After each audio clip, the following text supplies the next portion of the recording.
Oh,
et d'être en bonne santé.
Alléluia.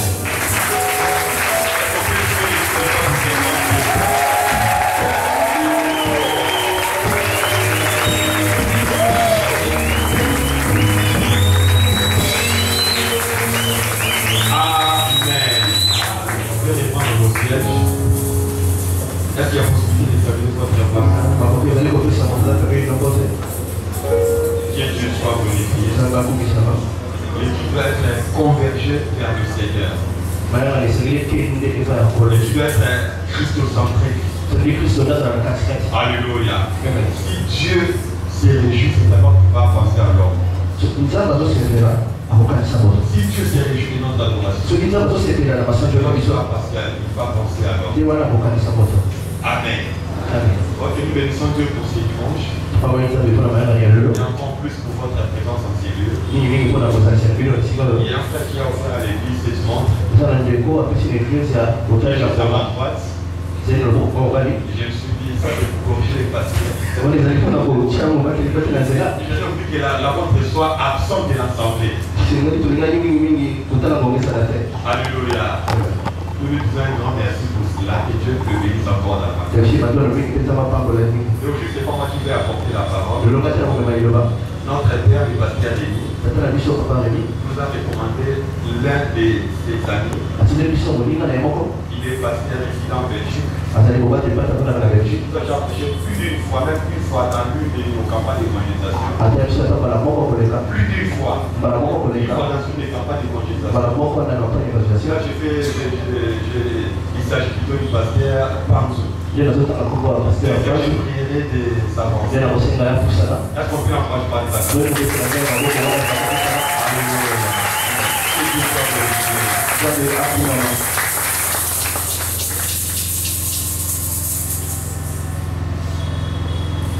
Shalom, bien mesdames et seigneurs. Shalom encore. Bénissons le Seigneur pour la grâce qu'il nous fait ce matin. C'est vraiment un privilège, un honneur, et de nous tenir devant son peuple et parler de sa part. Je pense que c'est la troisième fois que je me tiens devant vous. Et chaque fois que je passe du temps avec vous, je suis toujours béni et édifié. Gloire au Seigneur. Je dis encore merci au pasteur pour la confiance, pour les privilèges qu'il m'a fait de parler de la part du Seigneur. Nous ne cessons de dire que c'est toujours une grande responsabilité que de nous tenir devant le peuple de Dieu. La pensée que le Seigneur me met à cœur ce matin, nous la tirons dans Agé au chapitre 1. Agé, c'est un des petits prophètes. Le 10e donc des petits prophètes, il y en a 12. Quand on parle des petits prophètes, il s'agit simplement de la taille de leurs écrits. Donc la petitesse de leur livre. Par exemple, pour Agé, c'est juste 2 chapitres. Vous verrez Zacharie, je pense c'est 3-4 chapitres. Alors que quand vous lisez Isaïe, vous avez vu les 50 chapitres. Donc par rapport au volume de leurs prophéties, ceux qui sont considérés comme des grands prophètes, peut-être Isaïe et les autres, c'est toujours par rapport à la taille de leurs écrits. La dimension du livre. C'est pas une grandeur par rapport à l'onction. Et donc, Agé fait partie de ceux qu'on appelle les petits prophètes. Il a prophétisé donc après l'exil de Babylone. Nous allons faire la lecture. Ensuite, je vais donner un arrière-plan du livre. Et donc, je partagerai les thèmes que le Seigneur m'a mis à cœur. Nous lisons Agé au chapitre 1. Par respect à la parole de Dieu, je vous invite à relever avec moi.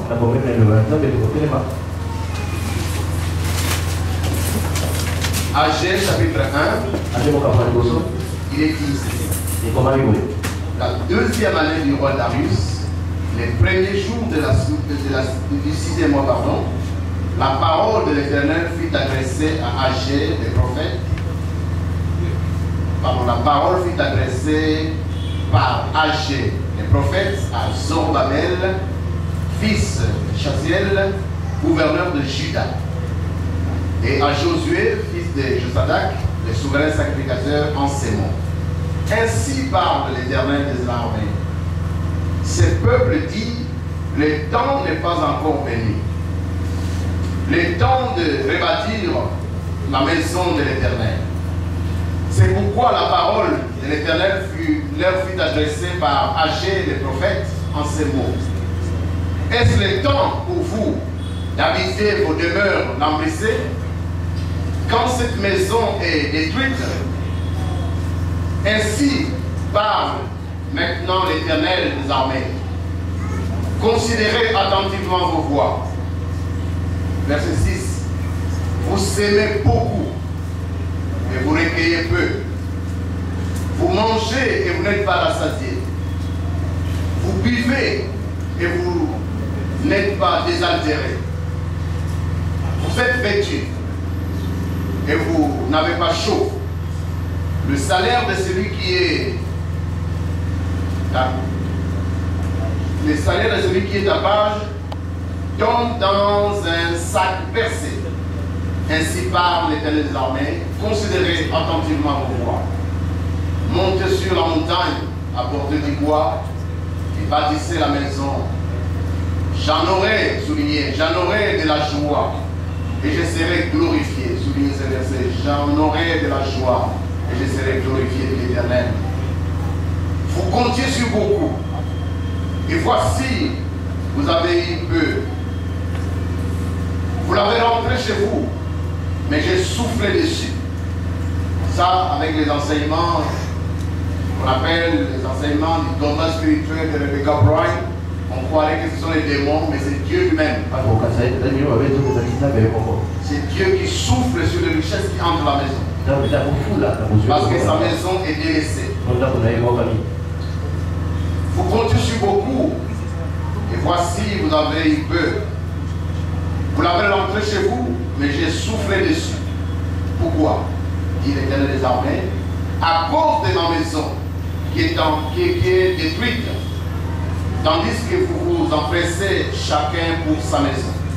C'est pourquoi les cieux vous ont refusé la rosée et la terre a refusé ses produits. J'ai appelé la sécheresse sur le pays, sur les montagnes, sur les blés, sur le mou, sur l'huile, sur ce que la terre rapporte, sur les hommes comme sur les bêtes, et sur tout le travail de vos mains. Amen. Nous pouvons reprendre place. Le thème que je propose ce matin, c'est donc l'heure est venue. L'heure est venue. Vous avez déjà un tabernacle ici. Vous comprendrez pourquoi je l'appelle tabernacle. Parce que cette charpente est démontable. Ce n'est pas en matériaux durables que vous êtes en train de construire. Or, le temple, c'est quelque chose de solide qu'on ne sait plus déplacer. Quand les enfants d'Israël étaient encore en marche vers la terre promise, puisque Dieu voulait tabernacler, demeurer avec eux, il devait construire un temple démontable. On appelait tabernacle. Et donc j'aimerais que vous ayez à l'esprit que ce que vous avez ici, c'est quelque chose de temporaire. Et que Dieu vous attend à ce que vous puissiez construire quelque chose de solide et stable qu'on peut considérer comme un temple. Mais vous conviendrez avec moi qu'on ne peut construire quelque chose de stable, de solide que sur son propre terrain, n'est-ce pas? Je ne pense pas qu'on puisse souffrir de folie que de construire un temple dans un terrain qui ne nous appartient pas. Je commence par l'arrière-plan de cette prophétie, mes parents. Qu'est-ce qui pousse Dieu à parler à travers ces prophètes? Comme je l'ai dit, Agé fait partie de ces 12 petits prophètes. Il y a des grands et des petits prophètes. Mais aussi parmi les prophètes, il y a 3 catégories. Il y a des prophètes qui ont parlé de la part du Seigneur avant l'exil. Le but de leur message, c'était la mise en garde du peuple de Dieu. Faites attention. Si vous vivez dans l'idolâtrie, s'il règne l'injustice sociale, si parmi vous il y a de l'immoralité, Dieu finira par vous chasser de sa terre promise. Si pour les Congolais, si pour l'Africain noir, sortir du pays c'est une bénédiction. On fait même des actions de grâce parce qu'on a eu un visa pour quitter le pays. Pour les Juifs, pour l'Israélite, aller en exil, être chassé de sa terre natale, c'est la plus grande malédiction que Dieu infligeait à son peuple.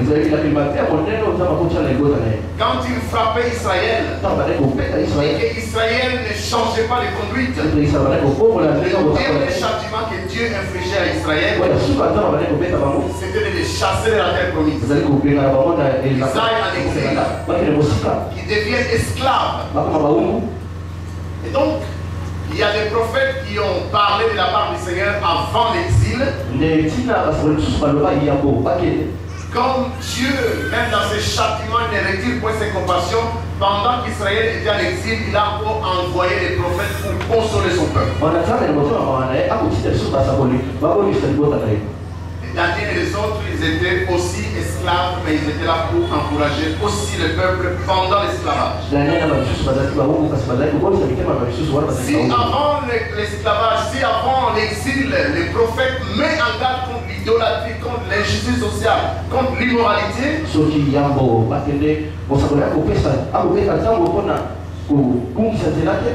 les prophètes exilé, c'est-à-dire qui est avec le peuple à l'exil, est en train de consoler le peuple. En leur disant, si nous changeons de conduite, Dieu finira par nous restaurer. Nous allons retourner dans notre terre. Et quand ils retournent en Israël, il y a des prophètes qui ont parlé de la part du Seigneur après l'exil. Mettre encore en garde Israël. Et dire, si nous retombons dans l'idolâtrie, si l'injustice sociale s'installe encore dans les pays, s'il y a de l'immoralité dans les pays, nous finirons encore par rentrer en exil. Voilà les rôles de ces 3 types de prophètes. Même dans ce châtiment, quand Dieu punit, il ne retire jamais ses compassions. Voilà pourquoi il envoie même sa parole, ses prophètes en plein exil. Vous savez, quand nous lisons la Bible, nous devons toujours comprendre une période. Israël en tant que royaume uni, c'était avec Saül, le premier roi, David et Salomon. Après Salomon, quand nous parlons d'Israël, il faut savoir si vous parlez du royaume du nord ou du royaume du sud. Parce qu'après Saül, David et Salomon, est arrivé le fils de Salomon. Quand il est devenu roi à la place de son père Salomon, il a demandé conseil aux vieux vieux qui ont travaillé avec son père. Qu'est-ce que je dois faire pour que le peuple puisse m'aimer? Ils lui ont dit, ton père pendant des décennies a fait travailler durement le peuple. D'abord pour la construction de son palais. Parce que Salomon a commencé par construire d'abord son palais avant de construire les temples. Et donc le peuple a travaillé durement à construire les palais du roi. Quand le peuple a fini, maintenant c'était la construction du temple.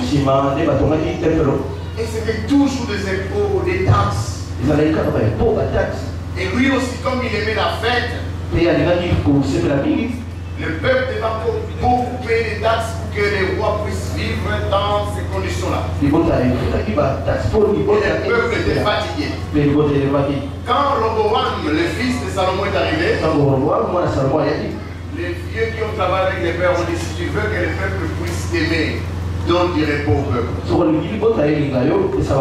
Diminue les taxes, les impôts. Et puis en tant que jeune, il a dit, ok, je vous ai écouté, je vais maintenant écouter mes amis qui sont venus avec moi de l'Europe, de la diaspora, je vais les écouter aussi. Ces jeunes lui disent ceci.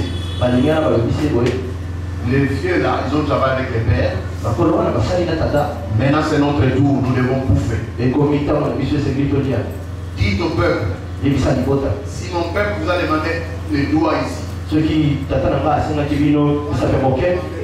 en d'autres termes, je vais multiplier les taxes. Le même jour, il y a une schisme en Israël. 10 tribus sont allées au nord avec Roboam comme leur roi. Ils ont installé leur capitale à Samarie. Et par révolte à la descendance de David, ils ont construit leur lieu de culte à Samarie pour ne plus venir à Jérusalem adorer. Les schismes se produisent en 931-932 avant Jésus. Et quand les 10 tribus sont partis, il y a la tribu de Juda et la tribu de Benjamin qui sont restés fidèles à la maison de David. Ce sont ces deux tribus qui forment ce qu'on appelle les royaumes de Juda ou les royaumes du sud. Mais comme Juda était plus grand que Benjamin, on parle souvent de Juda. Et aujourd'hui, quand vous parlez des Juifs, vous nous faites allusion aux descendants de Juda. Tout Israël n'est pas juif. Par exemple, les descendants de 10 autres tribus, quand vous les appelez les juifs, ils sont comme injuriés. Et c'est dans ce contexte qu'on arrive en 731-732 que les royaumes du nord est chassé de la terre promise. À cause de l'idolâtrie. Ils se sont installés au nord. Vous voyez, c'est la majorité, 10 tribus contre 2. C'était majoritaire. Les pays étaient scindés en deux. Il n'y avait plus de négociations. Roboam est devenu Jéroboam est devenu le roi du royaume du nord. Et donc, après les 3 premiers rois, à partir du 4e roi, quand vous lisez la Bible et qu'on vous parle d'Israël, il s'agit de 10 tribus.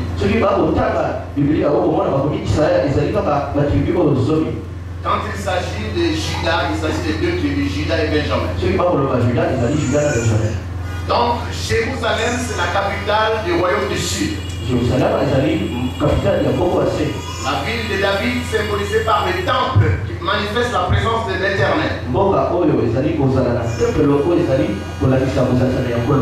Et les 10 tribus se sont révoltées contre la descendance de David. Ils ont installé leur haut lieu, leur lieu de culte à Samarie. C'est pourquoi les Juifs n'aiment pas les Samaritains. Un Juif peut contourner, faire des kilomètres pourvu qu'il ne traverse pas la ville de Samarie. Ennemi juré. Si en 731-732, le royaume du Nord, à cause de l'idolâtrie, Dieu les chasse de la terre promise.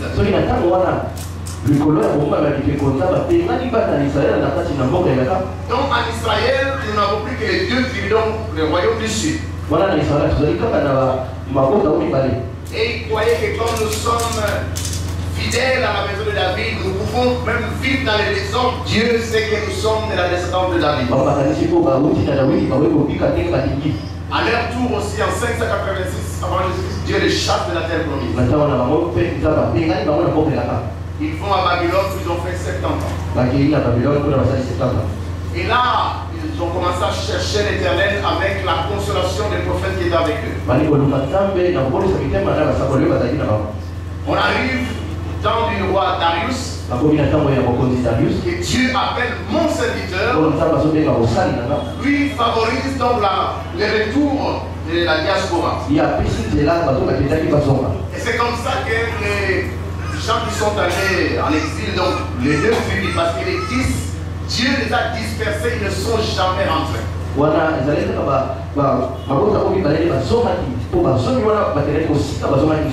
Et aujourd'hui, quand on parle d'Israël, on voit plus les deux tribus qui sont rentrés. Mais ceux qui sont aussi dispersés dans la diaspora signifie dispersion. Ils ont commencé à rentrer aussi. Mais quand on parle d'Israël, on voit les deux tribus qui sont rentrées. Royaume du Sud. C'est pourquoi souvent on les appelle les Juifs.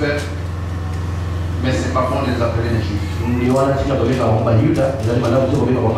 Parce que les 10 autres tribus ne sont pas les descendants de Juda. Alors ils rentrent de l'exil. Imaginez quand vous avez passé 70 ans à l'étranger. Et que vous rentrez maintenant. Quelle est votre priorité? Chacun s'occupe de sa maison. Chacun est en train de construire sa maison, d'embellir sa maison. Il est dit qu'ils, non seulement qu'ils ont construit, mais ils ont mis des lambris. Ils ont commencé à décorer les murs, ils ont commencé à décorer tout avec des lambris. Alors Dieu regarde son temple, il regarde leur maison. C'est là il dit, est-ce le temps pour vous d'habiter des maisons avec des lambris alors que ma maison est détruite?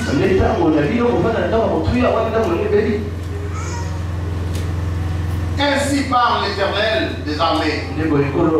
Ce peuple dit, le temps n'est pas venu. Le temps est venu pour construire leur maison, mais le temps n'est pas encore venu pour construire les temples. Alors, il y a ces reproches. Tous les messages du prophète Agé se résument en reproches et encouragement. Il reproche l'inaction des enfants d'Israël. Il les motive à se remettre au travail. Parce que la vraie définition du réveil, c'est le retour à l'action. Pendant 16 ans, il y a eu comme une parenthèse où personne ne s'occupait de la maison de Dieu. Alors Dieu, par son porte-parole, vient les interpeller. Amen. Amen. Amen. Il est dit dans ce passage que Dieu a promis d'être avec eux. Je serai avec vous. Alors il réveilla l'esprit du gouverneur et l'esprit du souverain sacrificateur. Le réveil vient de Dieu lui-même. C'est lui qui réveille donc les cœurs du gouverneur et les cœurs du souverain sacrificateur. Et il réveille aussi les cœurs du peuple pour qu'ils retournent à l'action. Qu'ils reviennent à rebâtir la maison de l'Éternel. Amen. Amen. Nous devons toujours faire attention Quand nous lisons dans Genèse 1:1, il dit au commencement Dieu. Nous devons toujours considérer Dieu comme les commencements, la source, la fondation de toutes choses. Ne commettons pas l'erreur du roi Salomon. Construire les temples pour l'Éternel, c'est un honneur, c'est un privilège qui n'est pas donné à tout le monde. Le roi David a été considéré comme l'homme selon le cœur de Dieu. Il a gémi, il a fait des ambitions, il voulait construire un temple pour l'Éternel. Dieu a dit non. Il a dit c'est pas toi qui vas me construire un temple. Tu as été un homme de guerre, tu as versé trop de sang. Il a supplié Dieu. Le roi David avait tous les moyens pour construire le temple de l'Éternel. Mais Dieu le lui a interdit. Et ce privilège a été donné à son fils Salomon. Frères, sœurs, nos parents n'ont peut-être pas eu la grâce, le privilège de bâtir un temple pour Dieu.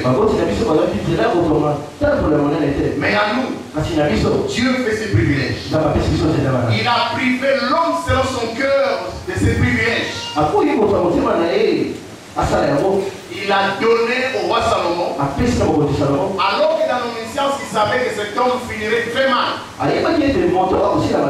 L'homme aux 1000 femmes, c'est à lui que Dieu fait grâce de construire le temple. Quand Dieu te demande de faire quelque chose pour lui, alors qu'il est tout puissant, alors qu'il peut tout faire sans toi, il faut que tu les considères toujours comme un privilège, une grâce. Regardons les conséquences quand nous acceptons de construire. Non, nous commençons par les conséquences quand nous refusons de rebâtir la maison de l'Éternel. C'est pourquoi la parole de l'Éternel leur fit adresser au verset 3. Nous allons au verset 6, les conséquences commencent. Vous semez beaucoup et vous recueillez peu. La vie du peuple de Dieu est toujours liée à Dieu et à son œuvre. Quand les enfants d'Israël devaient s'installer, alors qu'ils voyageaient pour aller à la terre promise, on devait d'abord installer les tabernacles, la maison de Dieu.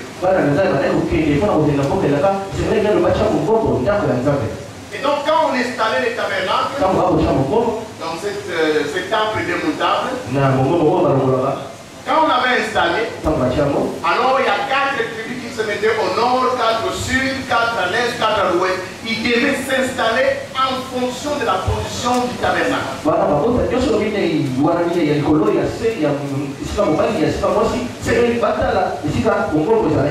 tabernacle ou le temple représente la présence de Dieu au milieu de son peuple. Même quand nous disons tabernacle, tabernacle, demeurer, habiter. Nous devons toujours considérer la place de Dieu qui réside dans ce temple. Toutes nos priorités, mon calendrier, mon agenda doit tenir compte de la place du temple. Sinon, nous allons travailler beaucoup pour très peu de fruits. Amen. Amen. Amen. Vous bossez très dur, mais à la fin du mois, quand vous regardez la paix, ça ne représente rien du tout. Si l'Éternel bâtit la maison, ceux qui travaillent en vain. Vous devez faire de Dieu la priorité de toute priorité. Si Dieu vient en deuxième position, donc si les temples de Dieu qui représentent Dieu au milieu de nous vient après ta maison, après ton palétier idolâtre, tu finiras par aller en exil. Comme Congolais qui va se célébrer parce que tu as vu les pizzas, tu as eu les green pour aller aux États-Unis, mais tu ne sais pas que tu deviens esclave. Non seulement vous travaillez beaucoup, vous regardez très peu, vous mangez et vous n'êtes pas rassasié. Vous savez la différence entre manger et être rassasié? Remplir son ventre ne signifie pas donner à votre corps les nutriments nécessaires. Il y a certaines personnes qui m'ont vu TV première fois que j'ai parlé, n'est-ce pas? Hein? Est-ce qu'il y en a qui me reconnaissent? Très peu, hein? J'avais 110 kilos. Là, je viens de faire 27 kilos. Il me reste 6 à faire. Vous pouvez donner à votre corps des choses dont votre corps n'a pas besoin. Vous mangez, mais vous n'êtes pas rassasié. Vous savez, en médecine, on dit que votre nourriture soit votre médicament. Et que votre médicament soit votre nourriture. Quand vous mangez et que vous n'êtes pas rassasié, ça signifie que vous ne serez pas en bonne santé. Vous serez déséquilibré. Vous buvez et vous n'êtes pas désaltéré. Mais quand vous avez soif, vous buvez et vous n'êtes pas désaltéré. C'est-à-dire l'insatisfaction continue.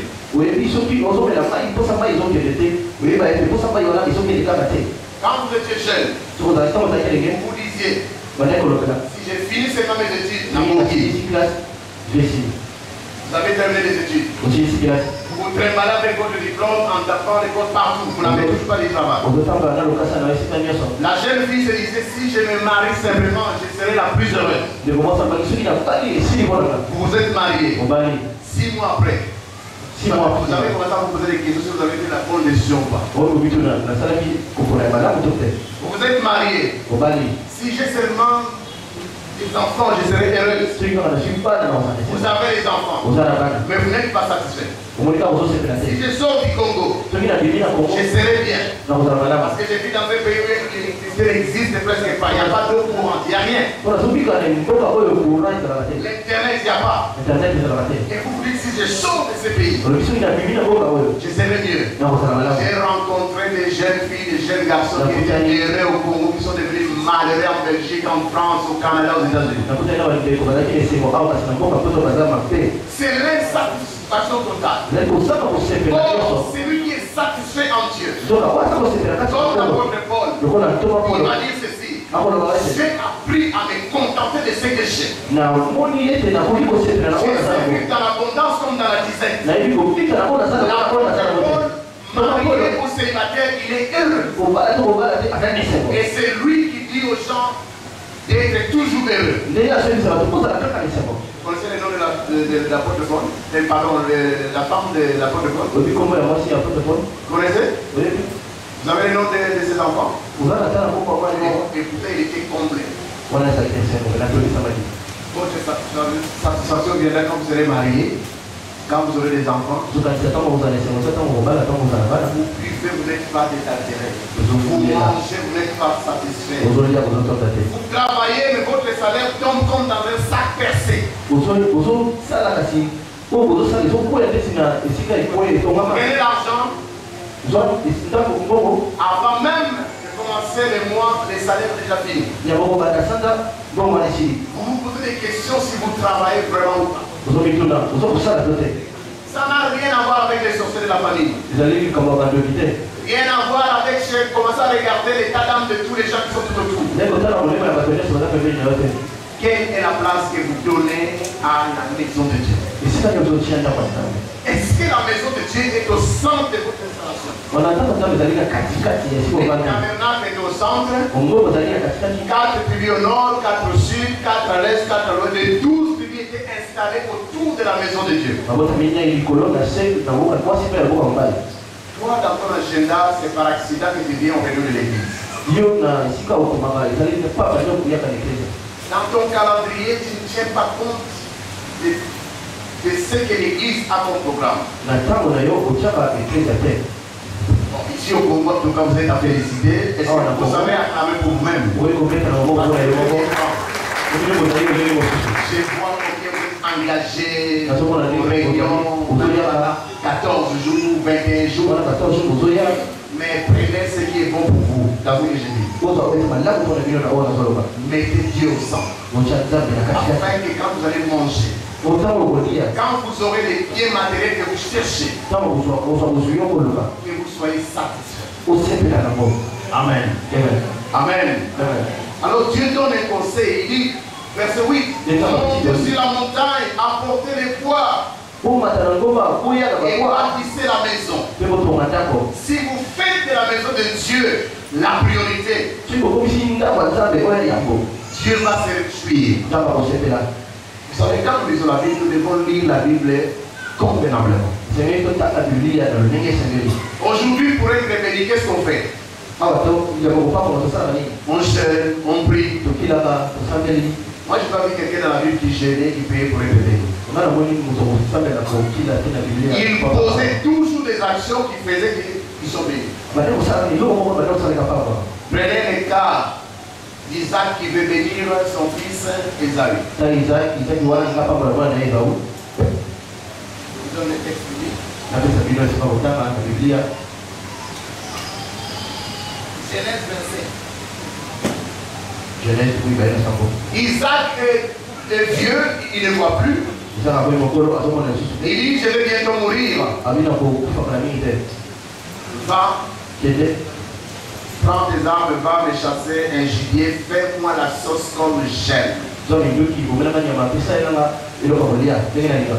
Je vais manger. Ensuite, je vais te bénir. Vous avez vu quelque part où Isaac a commencé à demander à Esaü de gérer les prières pour qu'il les bénisse? Si tu fais la joie du Père, il prononce des paroles de bénédiction sur toi. Qui a encore la grâce d'avoir son Père vivant ici? Levez bien votre main. Quelle grâce. Est-ce que vous savez ce que votre Père aime? Qu'est-ce qui fait la joie de ton Père? Si tu poses cet acte-là, les souris du Père est là. Et quand ton Père sourit, c'est la bénédiction automatique. Esaü est allé donc chercher le gibier. Malheureusement, maman a manigancé quelque chose. C'est maintenant Jacob qui apporte les plats. Et maman a fait la sauce comme son mari aime. Et il a fait passer comme si c'était Esaü qui avait fait. Quand Isaac en mange, vous savez, le fait de mâcher la nourriture, les goûts que Isaac avait, pendant qu'il mangeait, il fait la soupe comme il aime. Cette joie-là, dans cette joie, il a commencé à prononcer des paroles de bénédiction. Est-ce que tu sais ce que ton Père aime? La première responsabilité d'une femme mariée, c'est d'instruire les enfants sur ce que papa aime. C'est la source de toute bénédiction. Et puis apprendre aussi aux enfants ce que papa n'aime pas. Parce que c'est la source de la malédiction. Et la plupart des femmes montrent leurs enfants contre leur père. Vous inclinez automatiquement vos enfants à la malédiction. Quel que soit le comportement du père, quand vous faites la joie de votre père, cette joie-là qui est la bénédiction. Vous savez, quand nous on était jeunes, on nous a dit les premiers salaires que vous gagnez, il faut les donner totalement à votre père. Et les pères, rachetez les salaires sur vos mains. Et vous verrez la bénédiction qui va s'ensuivre. Aujourd'hui, les premiers salaires, tu vas acheter un iPhone à ta copine. Il n'a jamais souffert pour toi. Il ne sait même pas comment tu as étudié. Alors que tu n'as aucune garantie que tu vas même l'épouser. Ton premier salaire.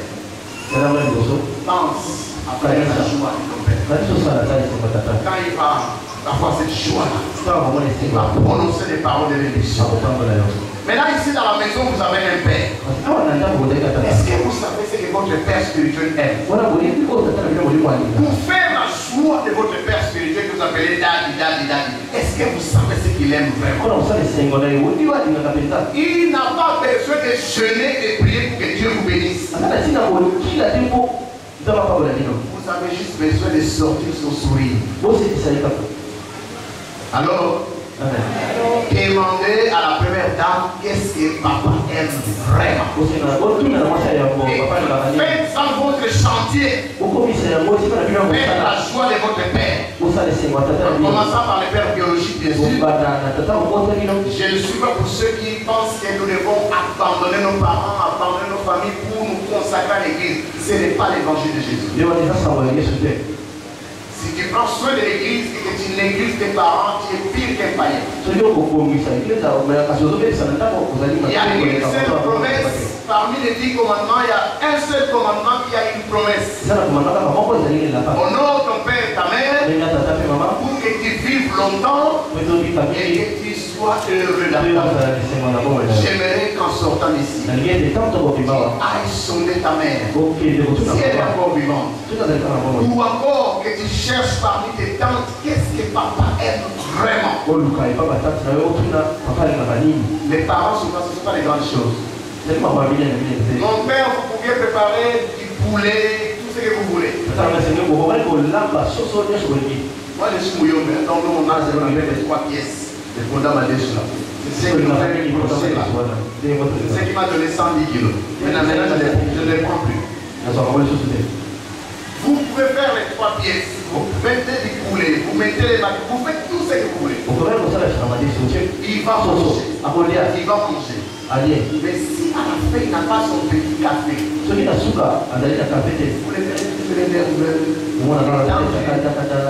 allez se battre du café. Vous verrez, vous lui comme dessert. Laisse son sourire. Et à une certaine période, je commençais à rentrer un peu tard à la maison. Je venais tout avec les cafés. Là, il ne savait pas crier sur moi. Parce qu'il aimait les cafés. Votre père ne vous demande pas un avion. Il vous demande juste un petit lait pour faire sa joie. Et quand vous allez faire sa joie, dans cette joie, il parle à haute voix au fond de son cœur. C'est ce que votre père spirituel fait. La plupart des gens qui sont venus dans l'église, ce ne sont pas ceux qui dorment à la permanence. Ce sont ceux qui font la joie de son cœur. Sondez et sachez qu'est-ce qu'il aime vraiment. Faites dans votre chantier. Nous revenons à notre texte. Dieu dit, quand vous allez rebâtir ma maison, j'aurai de la joie. Et quand Dieu est joyeux, il déverse la bénédiction. Il dit, je serai avec vous. Et il va donc transformer ce qui était malédiction en bénédiction. Vous allez travailler très peu, vous aurez beaucoup de résultats. Vous allez manger très peu, mais votre corps sera rassasié. Vous allez donner les vrais nutriments à votre corps. Pourquoi? Parce que vous faites la joie de celui que vous prétendez aimer. Amen. Amen. Amen. Amen. Amen. Je ne connais pas les projets de l'église, pasteur. Mais ici à Kinshasa, en tout cas, presque toutes les églises achètent un terrain, achètent une parcelle, et puis vont faire une maquette pour construire une église pour les seigneurs. Je suppose que vos responsables ont aussi des projets comme ça. Le message que je vais vous apporter ce matin, l'église leader n'est pas à vous compris. L'heure est venue où vous devez acheter votre propre parcelle pour construire un matériau durable. Dieu est un Dieu d'Abraham, d'Isaac et de Jacob. Le pasteur va commencer. Là où il va s'arrêter, son Isaac va continuer. Mais Jacob viendra et ils vont continuer. Mais ils vont poser des fondements. David avait tout préparé pour son fils Salomon. Et comme Dieu n'a pas permis à l'homme selon son cœur de bâtir son temple, parce qu'il avait fait trop de sang, il était un homme de guerre. Ce privilège a été donné à Salomon. Considérez-vous comme des Salomon à qui Dieu fait ses privilèges. Et lui construit un temple. Quand vous allez le faire, c'est pas dans la joie, et Dieu va vous bénir. Amen. Amen. Vous savez, vous lirez à la maison, 1 Roi chapitre 17. Dieu dit à Élie, quitte ici, va au torrent de Kérit, car j'ai ordonné au corbeau de te nourrir là. Dieu donne une adresse précise à son serviteur Élie. Va au torrent de Kérit. J'ai ordonné au corbeau de te nourrir là.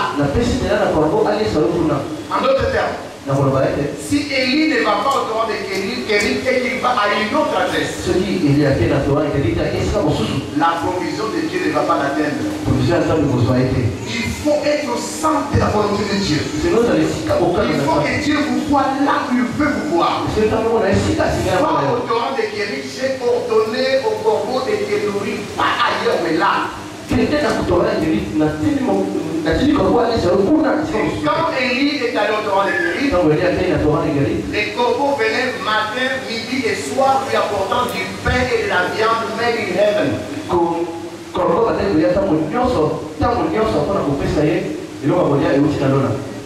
Je ne sais pas qui faisait cette cuisine. Je ne pense pas que les corbeaux allaient voler la viande dans une casserole quelque part. Pendant la crise en Israël, c'était la sécheresse proclamée par lui-même Élie. Plus de 700 prophètes sont allés se cacher dans les cavernes. Mais lui, en pleine période de crise, de sécheresse, Dieu l'envoie à une adresse précise pour envoyer matin, midi et soir de la viande et du pain. Il y avait de l'eau dans le torrent. Quand vous êtes au centre de la volonté de Dieu, vous verrez les corbeaux de toutes sortes. Demandez au pasteur, quand Dieu lui a donné la vision de venir ici, il peut vous raconter toutes sortes de miracles financiers. Comment Dieu a envoyé des corbeaux même pour que vous ayez tout ce que vous avez ici. Écoutez-moi bien. Au verset 8 de ces chapitres que je vous ai donné, 1 Roi chapitre 17, il dit ceci. Au bout d'un certain temps, les torrents furent à sec et les corbeaux ne venaient plus. Dieu peut vous envoyer ici, vous appelez Gilvan. Dieu peut vous avoir envoyé ici il y a quelques, je ne sais pas, 10 ans, 15 ans, vous êtes là, je ne sais pas combien. Combien d'années? 5 ans, ok. Dieu avait parlé à son serviteur pour que vous veniez ici. Il a ouvert des portes pour que vous atterrissiez ici. Mais beaucoup de chrétiens ils souffrent de grands dangers parce qu'ils dépendent de vieilles prophéties. Ça fait 5 ans, 10 ans, tu marches selon une prophétie que Dieu avait faite. Cette prophétie est déjà terminée. Tu continues à proclamer des promesses, des prophéties. Dieu m'avait dit ça, c'est vrai, Dieu avait parlé. Vous savez pourquoi on devait ramasser la manne de chaque jour? On ne pouvait pas conserver la manne. Vous ramassez aujourd'hui, vous mangez tout. Demain, vous sortez, vous mangez tout. Sauf vendredi, vous sortez, vous prenez une double portion parce que samedi, c'est le sabbat, vous ne sortez pas. Il faut rencontrer Dieu chaque jour pour la direction de chaque jour. Il faut une dépendance totale en Dieu. Si vous avez des vieilles prophéties, vous commencez à marcher par la vue et non par la foi. Parce que vous dépendez d'une prophétie que vous connaissez. Mais si vous cherchez la direction du Seigneur chaque jour, comme vous ramassez la manne chaque jour, alors vous aurez votre temps de recueillement personnel chaque jour.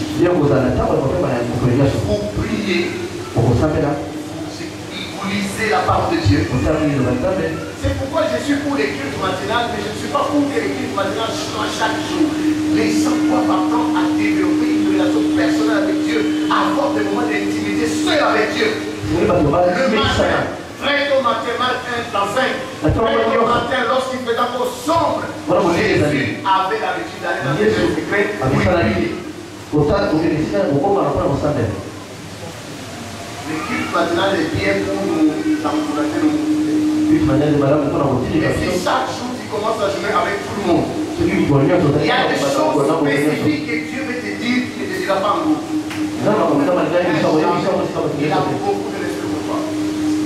Il y a des choses qui peuvent te dire toi de cœur à cœur. Et ça c'est dans la maison où tu prends du temps avec nous. Très tôt matin. Lorsqu'il fait encore sombre, et l'habitude d'aller rencontrer Dieu. Dieu connaît tout ce qu'il y a dans ton cœur. Donc c'est à toi de l'écouter plus que de lui parler. Souvent les chrétiens africains ils prient beaucoup, mais ils ne connaissent pas beaucoup la foi de Dieu. Ils sont dans la présence de Dieu pendant 1 heure. Et pendant 50 minutes. Et à la fin, amen, amen, vous partez. Dieu ne vous a rien dit. Vous avez raconté à Dieu vos combats, vous avez raconté. Mais oui, soyons comme le frère catholique romain. Développons la capacité de rester calme et tranquille dans la présence de Dieu. C'est ce qu'on appelle la contemplation. Qui a parlé à Dieu dans la prière. Donc lui aussi le temps de déparler. Reste calme. Il va parler à ton cœur. Il va te donner la direction. Le même Dieu qui a dit à Élie, va au torrent de Kérit. J'ai ordonné au corbeau de te nourrir là. Au bout d'un certain temps, on arrive au verset 8. Je ne sais pas du verset 1 au verset 8 si ça s'est passé combien de temps. Mais je vais vous dire un secret. Même là où Dieu t'a envoyé, t'a béni, il peut y arriver un instant où il y a plus de bénédictions. Les courants est assez, les corbeaux ne viennent plus. Mais quand Dieu ferme les torrents, quand Dieu n'envoie plus les corbeaux, il a déjà préparé la veuve de Sarepta qui va prendre le relève. Alors il lui dit, va maintenant à Sarepta. J'ai déjà ordonné à une veuve de te prendre en charge. Sans hésiter. Comme il était entraîné à écouter la voix de Dieu, il a quitté le torrent de Kérit pour aller à Sarepta. Frères, sœurs, c'est pas facile de quitter un endroit où vous avez la sécurité matérielle. Tout est déjà organisé. Tout va bien. Vous vous posez plus beaucoup de questions. Il n'y a plus de challenge, il n'y a plus de défis. Vous êtes habitués. Vous quittez le torrent, aller à Sarepta beaucoup de fois. Le pire c'est que Dieu l'envoie chez une veuve. En Israël, la veuve, l'orphelin et l'étranger, ce sont des faibles qu'il faut supporter. Il faut les prendre en charge. Dieu te dit, moi je sais que tu es censé prendre en charge. Ce n'est pas la veuve de Katumbi, non. Ce n'est pas la veuve de Chikata, non. Même pas la veuve de, je ne sais pas, de Camer ou de qui, non. Une veuve dont on ne connaît pas les noms de son mari. Il faut beaucoup de fois quitter là où les corbeaux venaient matin, midi et soir. Et vous savez, les circonstances font partie des moyens que Dieu utilise pour nous donner sa direction. Quand tu restes quelque part où les torrents est assez, il n'y a plus d'eau, les corbeaux ne viennent plus. Tu attends un jour, 2 jours, une semaine, 1 mois. Mais si tu restes là, ça signifie que tu continues à compter sur une vieille promesse qui est établie. C'est Dieu qui m'a dit de venir au Torah de guérir.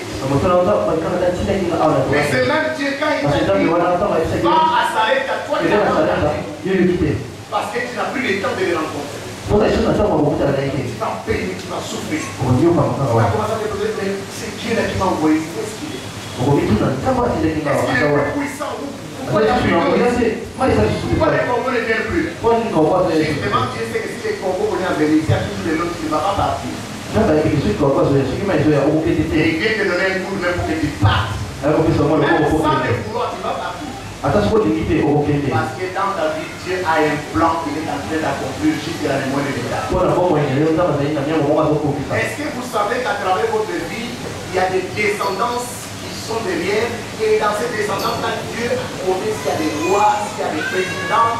Donc à cause de cette destinée de la descendance qu'il y a derrière toi, Dieu te conduit pas seulement pour toi, mais pour toutes les générations qui sont derrière. Alors quand tu cherches la direction de Dieu, sois seulement fidèle, parce que sinon tu vas sacrifier beaucoup de générations. Amen. Amen. Donc cette leçon, elle va sur la terre de Sarepta.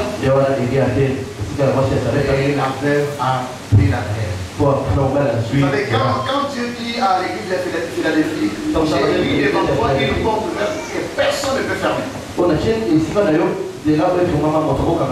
Ça signifie que même toi, tu ne peux pas fermer la porte que Dieu a déjà ouverte pour toi. Même dans tes erreurs, Dieu va faire pour il a fait avec Joseph. Beaucoup de gens comme Joseph n'était pas sage, il n'a pas caché les secrets, il voulait tout ce qu'il apprenait dans les visions, dans les songes. Mais si Joseph n'avait pas livré les songes et les rêves, il n'avait pas suscité la haine de ses frères pour les vendre. Il fallait susciter leur famille. Ils soient vendus. Se retrouve dans un trou chez Potiphar, un jour en prison, et de la prison au palais royal. Vous voyez le plan de Dieu? Amen. Amen. Amen. Je vais vous donner un exemple personnel. Je ne vous parle pas des simples théories. En 2004, nous avons implanté l'église à Bruxelles. Nous avions très peu de moyens à l'époque.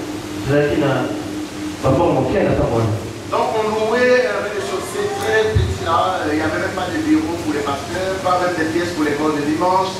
Et nous avons commencé à prier, à jurer pour que Dieu nous ouvre les portes, plus de moyens pour avoir un Dieu qui peut avoir des bureaux de pasteurs, les salles, surtout pour l'école de dimanche. Alors nous avions conçu un plan. À l'époque, on paye 325 € par mois. Et nous avons fait un plan pour commencer à louer un endroit qui peut nager autour de 1000 ou 1200 €. Pendant que nous étions en train de prier, pendant presque une année, on jeûnait, on priait. Dieu va toucher quelques Anglais à Londres. Ils ont parlé à un serviteur de Dieu en France. Ils ont demandé s'ils pouvaient les représenter en Belgique. Le médecin dit non, moi je suis bien installé en France, je n'ai pas besoin d'aller en Belgique. Mais j'ai mon jeune frère qui est aussi serviteur de Dieu, voici son numéro.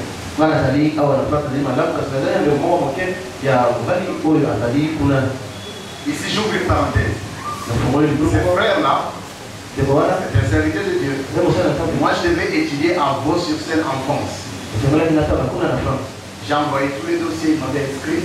Mais quand j'ai envoyé l'argent pour payer les Minerval, après qu'on m'envoie les attestations pour les visas ici, il n'avait jamais payé.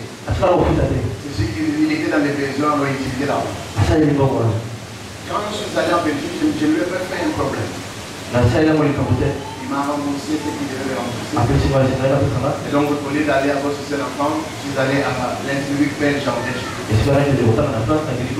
J'ai gardé de très bons rapports avec lui. C'est ce frère-là à qui les Anglais ont demandé de venir les représenter en Belgique. dit non, j'ai mon jeune frère. Imaginez ce qui n'a soit dit ça qui est pour la maman. Vous comprenez? Il faut parfois accepter de perdre. Il a vu que j'étais un frère poli, malgré ce qui est arrivé, je n'ai pas fait de problème, j'ai accepté d'aller en Belgique. Beau sur scène, c'est vraiment une école de renom. L'école sur scène, l'école dans la Congo. Je n'ai pas fait de problème. Mais à travers lui, il me recommande chez les Anglais. Pendant qu'on était en train de prier, les Anglais m'ont appelé un jour. Ils ont parlé avec moi pendant 1 heure. Et puis le lendemain, il m'appelle encore 1 heure. Il commence à s'intéresser au travail que nous faisions en Belgique. Un jour, il décide de venir nous visiter. Il voit la vision que nous avions. Nous avons expliqué. Et puis les plans qu'on avait pour les bâtiments qu'on cherchait. Le même week-end, ils se sont engagés. Vous pouvez nous payer la garantie. J'ai trouvé un bâtiment avec excès de foi. J'ai trouvé un grand bâtiment qui fait le double de cette parcelle ici. Donc, je suis ici là. Avec plus de 15 bureaux. 3 salles d'équipe. L'église de Manguembo, la louange, l'église de Pasteur Walesa, toutes ces églises en l'est dans notre bâtiment.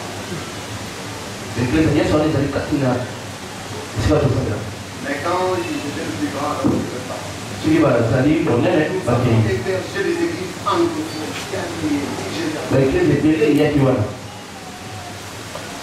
Et donc, depuis 2004, ils ont accepté de payer la garantie 11 600 € à l'époque, c'était trop d'argent. Et puis, ils se sont engagés pendant 3 ans, ils m'envoyaient 3 500 € chaque mois pendant 36 mois. Pour que je puisse payer les bâtiments, parce que les bâtiments revenaient à plus de 3 500 plus de charges, de 4 000 €. Et donc les gens qui collaborent avec moi trouvaient que j'étais des bénéficiaires. Comment pouvez-vous quitter un bâtiment avec 325 € que vous payez difficilement? Allez dans ce bâtiment, vous allez payer 4 000 €. Comment vous allez faire? Mais depuis que nous nous sommes installés dans ce bâtiment-là, nous avons eu des églises qui s'ouvraient chez nous. Et jamais eu de problème de pays. Amen. Nous avons réussi les frères Alain Moloto là-bas. À part la Nouvelle Jérusalem qui avait un plus grand bâtiment, je pense que nous parmi les 2 ou les 3 églises qui avaient un grand bâtiment. Et puis, plus tard, les versets 8 avant. Verset 8. Qu'est-ce qu'il dit les versets 8? Qu'est-ce qu'il dit les versets 8? Longtemps après, les Torah fut à 5. Ça faisait quelques années qu'on remarquait que l'évangélisation, on ne faisait plus beaucoup. On était en train de parler. Vous avez déjà rempli là. Vous risquez de ne plus évangéliser. Et il est tout de ce terrain. Comme ça, vous avez toujours des défis, des challenges qui ne finissent pas. Alors, nous, les responsables, nous avons décidé qu'on doit déménager parce que beaucoup d'églises sont installées non loin de chez nous. Quand vous êtes arrivé, les églises qui sont à côté, c'était pas là. Quand vous commencez à vous dire, est-ce que l'évangélisation, on fait encore comme d'habitude? Ou bien on commence à gérer seulement l'église, church maintaining, comme on dit en anglais. Avec ces défis, on commence à chercher la direction du Seigneur. Et ça faisait plus de 5 ans que Dieu nous avait dit, maintenant il est temps que vous puissiez quitter les torrents de guérir pour aller à Salem. Avec les bâtiments, les bureaux, les fortalices, on savait qu'on devait partir, on ne partait toujours pas. Et puis Dieu nous fait un coup de main. L'administration communale pour installer l'église, j'ai acheté tous les domaines à 5 millions. obligés de partir, ils nous ont laissé une année. Comme on avait fait beaucoup de travaux de transformation. Beaucoup de frères paniqués, qu'est-ce qu'on va faire? Qu'est-ce qu'on va faire? Mais tous les responsables et moi-même, on était contents parce que les coups que Dieu nous donnait là, on était maintenant obligés d'aller au centre de la volonté de Dieu.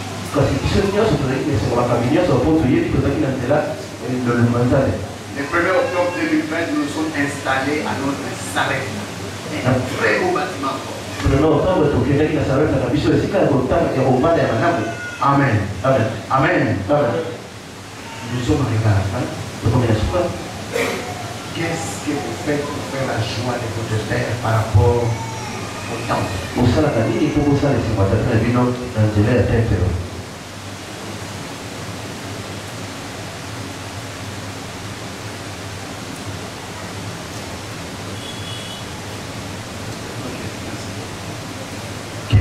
faire la joie de votre Père. Le premier Père, c'est Dieu. Vous avez aussi votre Père biologique. Vous avez votre Père spirituel. Qu'est-ce que vous faites pour faire sa joie? Quand vous allez faire sa joie, Dieu sera content. Et il va vous bénir.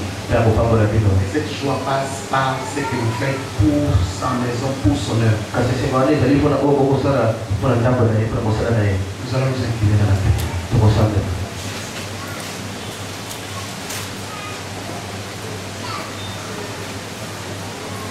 Que chacun puisse répondre à Dieu tel qu'il a reçu cette parole.